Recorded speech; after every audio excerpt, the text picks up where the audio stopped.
नमस्कार.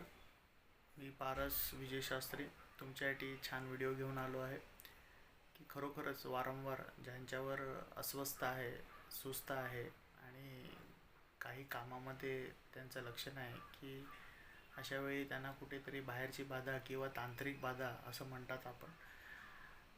त्याच्यासाठी एक छानसा उपाय आहे तुम्हाला की हा उपाय तुम्ही 4 शनिवार करायचा की 3 शमीपत्र घेऊन हे 4 शनिवार महादेव म्हणजे पिंडीवर शंकराच्या मंदिरात जाऊन त्या पिंडीवर अर्पण करावा. हे जे बाहेरचं काय तुम्हाला 4 शनिवार सलग 3 शमीपत्र घेऊन 4 शनिवार हा उपाय तुम्ही करावा.